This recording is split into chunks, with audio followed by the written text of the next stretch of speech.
North Bengal development minister निशित प्रमाणिकको हालैमा आएको बयानले के भन्दैछ भन्दाखेरि चाहिँ चुनाव जितेर आएको व्यवस्था र त्यो पद्धतिलाई, त्यो व्यवस्थालाई, त्यो सिस्टमलाई हामी सम्मान गर्छौँ र अहिले जिटिएको मियाद सकिनु अझै 1 साल बाँकी नै छ र यस अन्तर्गत कतिपय प्राकृतिक आपदाहरू आइपर्न सक्छ, के समस्याहरू हुनसक्छ र केही प्रशासनिक कामहरू हुनसक्छ र त्यसलाई हामी सम्मान गर्दै मिलेर काम गर्नेछौँ भनेर उनले भनिदिए। यसैलाई ब्याकग्राउन्डमा राखेर है र यहाँसम्म कसरी कथा आइपुग्यो त भन्ने कुराहरू म तपाईँहरूलाई अलिकति सुनाउँछु। नमस्ते साथीहरू, कस्तो हुनुहुन्छ है? तपाईँहरू हेरिरहनु भएको होला समाचारहरू होइन, के कुराहरू खेलाइरहनु भएको होला मनमा। र चुनाव जितेको भोलिपल्ट बिजेपीले चुनाव जितेको भोलिपल्ट, इतिहास रचेको भोलिपल्टै मैले एउटा शुभकामनाको पोस्ट फेसबुकमा हालेको थिएँ र त्यो पोस्ट पनि तपाईँहरूले हेर्नुहोला, त्यहाँ के भनेको थिएँ है। र त्यसपछि अर्को पोस्ट मैले लगत्तै गरिहालेँ। धेरैले त्यसलाई ध्यान दिएनन् होइन भन्ने कुरा मलाई थाहा छैन। हुन त म को हो र होइन, एउटा साधारण आम जनता जसको कुरामा के पत्तो दिनु भने जस्तो पनि हुनसक्छ होइन। र त्यहाँ के भनेको थिएँ मैले, सरकारले दिन्छ र खान्छु भनेर गरेर नबस्नु होला, बलियो रोडम्याप बनाउनु होला, सामूहिक पहल गर्नु होला, नत्र हेरेकै हुन्छ है भनेर मैले त्यो पोस्ट हालेको थिएँ। चुनाव जितेको भोलिपल्टै होला या त पर्सिपल्ट हो। धेरैले त्यसलाई कस्तो प्रकारले लिए, आफ्नो प्रकारले बुझे होला होइन। त्यति बेला चुनाव जितेको एउटा उन्माद थियो है, गोजामोमोलाई लागिरहेको थियो यो त हाम्रै बलमा जितेको चुनाव, हामीले हरायौँ, धुल चटायौँ, अब त सत्ता परिवर्तन भइहाल्छ र त्यो चाहिँ हामीले यति बेला यसलाई हाइज्याक गरिहाल्नुपर्छ। यो समय चाहिँ ढिलो गऱ्यो भने हाम्रो हातबाट अरू कसैको पनि जान सक्छ, या त बिजेपीकै डिस्ट्रिक्ट बिजेपीकै हातमा जान सक्छ भन्ने धारणा उहाँहरूलाई भयो होला। ब्याक अफ द माइन्ड म त्यो घटनाको पछिल्लोतिरको कुराहरू पनि आज गरिरहेको छु र यी कुराहरू कुनै प्रमाण बिना मैले गरिरहेको छु। यो एउटा हाइपोथेटिकल कुराहरू हो, एउटा सम्भावनाको कुराहरू मात्रै हो। त्यसरी मैले यी कुराहरू अहिले राखिरहेको छु। विमल गुरुङलाई तपाईँ नै टाउको भएर बस्नुहोस् न पनि भनेका रहेछन् भन्ने कुरा उनीहरूले भन्दै थिए होइन। अनित थापाले जिस्काए पनि पहिलो टेस्टमै फेल भयो भनेर अनित थापाको कुरा पनि अहिले म गरौँला होइन। विमल गुरुङहरूलाई, गोजामोमोलाई तपाईँ नै सबै थोक भनेर भनेका थिए, भनेका पनि होलान् होइन। जुन बेस्ट अफ द बेस्ट मोडलको कुरा उनले गरिरहेका छन् घरिघरि, त्यो best of the best model कस्तो हुन्छ, के हुन्छ होइन भनेर स्पष्ट रूपमा भनेका छैनन्। बिटिआर भनेको है, अनि बिटिआर भनेको नै 6औं अनुसूची हो हामीले बुझ्दाखेरि होइन। बिटिआरमा लागू भएको व्यवस्था नै 6औं अनुसूची हो र त्यो 6औं अनुसूची चाहिँ कसरी यहाँनिर सक्सेसफुल हुन्छ, जहाँ चाहिँ अहिले 35% मात्र ट्राइबल छ र पछि गएर उनले यसलाई सुधार्दै गए।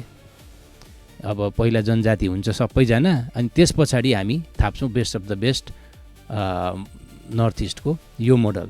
पहिला जनजाति पनि प्याकेजमै हुन्छ, त्यो सबै भएर चाहिँ एउटा राम्रो मोडल व्यवस्था थाप्छौँ भनेर चाहिँ उनले पब्लिकले कन्भिन्स गर्दै आए होइन। यो कन्भिन्स गर्दै गर्दाखेरि यता बिजेपीकैहरू जुन अलिकति एम्बिसियस बिजेपीकैहरू, अब यो लोकल दार्जिलिङको जिल्लाका बिजेपीहरू, उनीहरूलाई पनि लाग्यो अरे यो त चुनाव त हामीले जितेको, हाम्रो ब्यानरमा जितेको, हामीले दुःख गरेको छौँ यति सालदेखि, यो त हाम्रोतिर हुनुपर्ने हो, यो जे पनि व्यवस्था हुन्छ यसमा त हामी अगाडि हुनुपर्छ भन्ने उनीहरूलाई पनि लाग्यो होला।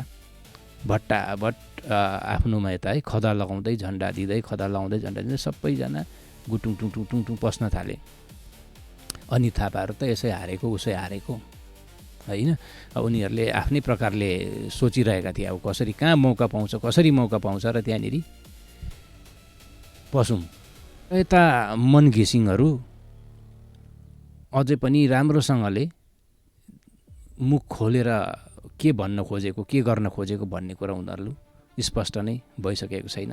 तर उनीहरूको मुद्दा 6औं अनुसूची हो, योभन्दा तल हुनु हुँदैन भन्ने उनीहरूको भनाइ छ होइन। त्यस 11 जाति जनजाति होस् नहोस् है, त्योसित पनि उनीहरूलाई खासै चासो छ जस्तो देखिँदैन। उनीहरूलाई जे छ जस्तो छ, जसरी भए पनि 6औं अनुसूची पास गरिदियो भने भइहाल्यो भन्नेतिर त्यसरी नै भएर होला उनीहरू साइलेन्ट पोलिटिक्स गरिरहेका छन्। भित्रभित्रै त्यो छाँटकाँट मिलाउने, त्यो साँठगाँठ मिलाउनेतिर गरिरहेका छन् र त्यसरी पनि उनीहरूलाई धोका भइरहेको छ। तर यहाँ समस्या के भयो भने यो चुनाव अघि र चुनाव पछि, चुनाव अघि जुन गठबन्धन थिए, मिलेर चुनाव लडे, एकतामा ताकत हुन्छ नि त होइन, एकतामा त्यो शक्ति हुन्छ। एकता भएको देख्दा जनताले पनि पत्याउँछ, जनतालाई पनि हो त सबै मिलेर गर्दैछ भनेपछि यही ठिक हो भन्नेतिर जान्छ। अब चुनाव पछाडि एकता हरायो, सबैजनाले आफ्नो आफ्नो वर्चस्व देखाउनुपट्टि लागे। सामूहिक पहल नगर्दाखेरि विजय जुलुसमा पनि अलिकति मिक्स भएर नगरेर, एउटा एकता नदेखाएर, जनतालाई कमसेकम सरकारलाई नभए पनि जनतालाई त देखाइदिनु पर्थ्यो नि त, हामी सँगै लडेको विजय उत्सव पनि सँगै मनाउँछौँ भन्ने त त्यति त एउटा हुनुपर्ने हो होइन। एउटा त्यो सेन्स अफ बिलोङ्गिङ भन्ने हुन्छ नि कुनै चिजप्रति होइन, एउटा जिम्मेवारीको कुरा पनि हो त्यो। उताप्रतिको उत्तरदायी, काम सकियो बस काम खतम, सबै आफ्नो आफ्नो धन्दापट्टि लागौँ भन्ने जस्तो खालके त्यो एउटा स्वार्थीपना देखियो। र के भयो भइरहेको छ भन्दाखेरि चाहिँ अब दार्जिलिङको जनताले, पहाड तराई डुवर्सको जनताले जुन सपोर्ट गरेको बिजेपी भनेको चाहिँ केन्द्रको बिजेपी हो है, त्यो पनि बुझ्नुपर्छ। केन्द्रपट्टिको बिजेपी हो। अनि अब अहिले राज्य बिजेपी र केन्द्र बिजेपी दुईजनाको धारणा हामीप्रति कस्तो छ? केन्द्रले पो संवैधानिक व्यवस्था दिन्छु भनेको होइन, संवैधानिक व्यवस्था पहाडले पाउँछ भन्ने प्रतिश्रुति केन्द्रबाट आएको। अब राज्यले, अब राज्य यति बेला बङ्गालमा चरममा छ, शुभेन्दुज्यूको जुन सरकार छ त्यो एकदम अहिले पिकमा छ, अब हाइटमा छ। उनीहरू बङ्गालमा जे पनि हुन्छ सबै कुरा हामी ह्यान्डल गर्छौँ होइन। थुप्रै कुरा उनले राष्ट्रिय हितमा जे गर्नु थियो, यो बिएसएफलाई दिने यो चिकन नेक करिडोरहरू होइन, त्यो उनले गरिसके, ती सबै कुराहरू। र अब डेभलपमेन्टको कुराहरू, यो दार्जिलिङको कुराहरू, जिटिएको कुराहरू, सायद यो सबै कुराहरू तपाईँहरूले टाउको नदुखाइदिनु होला, हामी बङ्गालभित्रको कुराहरू हामी नै सबै ह्यान्डल गर्छौँ भनेको होला, या अथवा अब तिमीहरूले नै ह्यान्डल गर भनेर केन्द्रले पनि भनिसकेको होला। र नै यहाँ अब के भइरहेको छ भन्दाखेरि चाहिँ अब यो नयाँ के व्यवस्था आउँछ त, नयाँ कस्तो संवैधानिक व्यवस्था दिन्छ त भनेर जनताले पर्खिरहेको बेलामा अब त्यो जिटिए पनि खारेज गर्न नसक्ने स्थिति जस्तो देखा पर्दैछ। अस्तिसम्म जिटिए खारेज गरिहाल्ने, बरु अरू कसैले एउटा इन्टरिम सेटअप चल्छ जबसम्म नयाँ व्यवस्था आउँदैन भन्ने कुराहरू चलिरहेको थियो होइन। तर त्यो पनि नभएर अब जिटिए नै कन्टिन्यू होला जस्तो। अहिले त के अझै 1 साल यसको मियाद छ, चुनाव जितेर आएको प्रतिनिधिहरू छन् है। यहाँसम्म कि यो त संवैधानिक व्यवस्था हो भनेर पनि कसले भन्दै गरेको थियो। जिटिए यदि संवैधानिक व्यवस्था हो भने जिटिएमा भएको जति पनि पावरहरू छ, जति पनि डिपार्टमेन्टहरू छ, जम्मै कुरा आजैदेखि लागू हुनु पर्यो भन्नु पर्यो नि त कसैले। जम्मै पावरहरू देऊ, जति पनि त्यहाँनिर डिपार्टमेन्टहरू छ, त्यहाँ लेखिएको उल्लेख गरिएको जति पनि छ सबै कुरा दिनुपर्छ होइन। अनि चाहिँ त्यो मान्न सकिन्छ यसमा जुन उल्लेख गरिएको छ त्यसको महत्त्व छ, जिटिएको महत्त्व छ भन्ने कुराहरू। र यहाँ के भइरहेको छ भन्दाखेरि चाहिँ अब यहाँनिर तिनवटा भयो क्या, जस्तै मोलतोल गर्नको लागि यता बिजेपीको यो जुन दार्जिलिङ तराई क्षेत्रका बिजेपीहरू भए है, बिजेपी कार्यकर्ताहरू भए, बिजेपी एउटा दल भयो। उनीहरू पनि सत्तामा जान चाहन्छन्। अनि यता गोरा मोमो छ, यता गोजा मोमो छ, अनि यता भागो प्रमोद छ, यता 4टा खेमा भयो। अब यो 4जनासित बङ्गाल बिजेपीले खेलिरहेको छ। को चाहिँ सबैभन्दा तल जान सक्छ, कसको चाहिँ सबैभन्दा तल्लो स्तरमा गएर मिलेर काम गर्न सक्छ, कोही चाहिँ फोकटे फ्रीमा काम गर्न सक्छ, को चाहिँ भनेर चाहिँ अब त्यो चलिरहेछ। विमल गुरुङ त बेस्ट अफ द बेस्ट भनिरहेका छन् संवैधानिक व्यवस्था, होइन? त्यही भन्दै आएको। अब जिटिएमा जानु सक्दैन ऊ। यो जुन व्यवस्था चलिरहेको छ त्यसमा त गएर बस्नु मिलेन। यता बिजेपीलाई पनि मिल्दैन। बिजेपीले पनि संवैधानिक सुरक्षा भएको व्यवस्था दिन्छु भनेर आएको। अब यहाँ के भइरहेछ भन्दा बङ्गाल बिजेपी सरकारले चाहिँ सबैभन्दा यता गोरा मोमोहरू पनि 6औं अनुसूची भन्दा तल नमान्ने पार्टी हो। र अब के भइरहेछ भने सबैभन्दा सस्तो, सबैभन्दा सजिलो चाहिँ के भइरहेको छ भन्दाखेरि यता अनित थापाहरूको जिटे चलाउनेहरू यिनीहरू यही मोराहरू ठिक रहेछ हौ, बरु त यिनीहरू त मिलेर काम गर्छु भन्छ। अरू सबैको तुलनामा चाहिँ अब यो पक्ष चाहिँ सबैभन्दा सस्तो पर्यो र सजिलो पर्यो, त्यस्तो भइरहेछ। उनीहरूले बङ्गाल बिजेपीले त्यसरी खेलिरहेको जस्तो लाग्यो। यो कुराहरू हाइपोथेटिकल कुराहरू हो, सम्भावनाको कुराहरू मात्र मैले गरिरहेको छु। के हुनसक्छ, यस्तो नहुनु पनि सक्छ। तर मैले सोच्दाखेरि है, मेरो केलाइमा, मेरो विचारमा चाहिँ अहिले यस्तो भइरहेको छ। र नै बिजेपीकै अध्यक्षहरू सञ्जीव लामाज्यू है, शुभ प्रधान भर्खरै कुरा आयो, हामी अहिले गोर्खाल्यान्डको निम्ति तयार छैनौँ। उनीहरूलाई रहर भन्दा पनि यो कर परेर भनिरहेका छन्। यति नभन्दाखेरि यता अनित थापाहरू अपरेन्ट भइरहेको छ। यिनीहरू दुःख गरेर यत्रो समयदेखि उनीहरू सङ्घर्ष गरेर होइन, यो जुन ठाउँमा आइपुग्यो, विजय उत्सवहरू पनि मनाइसक्यो, सबै कुरा खदामाला सबै कुरा भइसक्यो। अब जिटिए खारिज हुनुपर्ने हो। जिटिए खारिज गरेर नयाँ व्यवस्था आउनुपर्ने हो।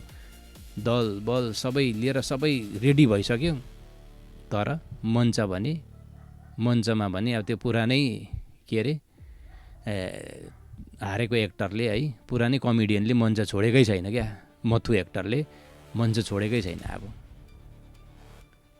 त्यही चाहिँ सस्तो परिरहेछ। अझै 1 साल तन्काउला, अब त्यत्तिकै तन्काउने भने जस्तो भइरहेछ। र यो 1 सालभित्रखेरि अझै के डेभलपमेन्ट हुन्छ है, कस्तो डेभलपमेन्ट हुँदै जान्छ भन्ने कुरा अलिकति महत्त्वपूर्ण हुन्छ र आउने दिनमा नै थाहा हुन्छ। हामी पनि मिलेर काम गर्नु तयार छौँ भनेर चाहिँ आफ्नो जुन एउटा मुद्दा छ, आफ्नो जुन वेट छ, त्यसलाई चाहिँ बिजेपीले दार्जिलिङ तराई डुवर्सको भनौँ दार्जिलिङ बेस्ड बिजेपीले चाहिँ आफ्नो त्यो वेटलाई अलिकति घटाउन परिरहेको जस्तो पनि देखिँदैछ। बङ्गालभित्रकै व्यवस्था हुन्छ भनेर त अमित शाहज्यूले भनिसकेका छन् नि, चुनाव अघि नै भनिसकेका छन्। तर त्यो व्यवस्था चाहिँ संवैधानिक सुरक्षा भएको व्यवस्था हुन्छ भनेको होइन। र संवैधानिक सुरक्षा भएको व्यवस्था चाहिँ कस्तो हुन्छ है, त्यसमा के हुन्छ, के हो भनेर चाहिँ एउटा यो गठबन्धनकाहरू छन् नि जुन चाहिँ होइन, तिनीहरू जम्मैजना मिलेर एउटा टिम बनाएर सोध्नुपर्ने चाहिँ अहिले पनि केन्द्रतिरै हो। भले एउटै विचारधाराको सरकार बङ्गाल र केन्द्रमा भए तापनि हाम्रो निम्ति केन्द्रले कसरी सोच्छ र राज्यले कसरी सोच्छ भन्ने कुरा बेग्ला बेग्लै हुन्छ। र त्यो कुरा चाहिँ अलिकति बुझेर चुनाव अघि गरिएको कुराहरू होइन, चुनाव अगाडि गरिएको वादाहरूलाई चाहिँ एउटा के अरे सिल छाप जस्तो नसोचेर तपाईँ नै टाउको हुनुहोस् भनेर भनेको कुरालाई पनि अलिकति क्रस चेक गर्नु पर्यो चुनावपछि चाहिँ। र सामूहिक पहलको खाँचो यहाँ देखिँदैछ फेरि पनि, नत्र नत्र तपाईँले देखिहाल्नुभयो होइन, रुदेन सादाले भनिहालेको छ त अस्ति नै, म्याच फिक्सिङमा चाहिँ हाम्रो बोस च्याम्पियन हो नि। कसरी कहाँ म्याच फिक्सिङ गर्छ कसैलाई थाहा हुँदैन भनेर भनेछ भनेपछि कतिको चाहिँ कस्तो खालके चाहिँ मान्छे हो भन्ने कुरा है, कुन लेभलमा गिरेर म्याच फिक्सिङ गर्छ भन्ने कुराहरू पनि स्पष्ट छ। 17मा कसरी म्याच फिक्सिङ भएको हो भन्ने कुरा पनि स्पष्ट छ, कसरी गर्यो होला म्याच फिक्सिङ होइन भनेपछि। अनि बङ्गाल सरकारले चाहिँ त्यस्तै म्याच फिक्सिङ गर्नेलाई मन पराउँछ, किनभने उनीहरूलाई सजिलो चाहिएको छ। उनीहरूले यहाँको कुनै संवैधानिक सुरक्षा भएको व्यवस्था र कुनै दह्रो व्यवस्था पहाड तराई डुवर्सले पाओस्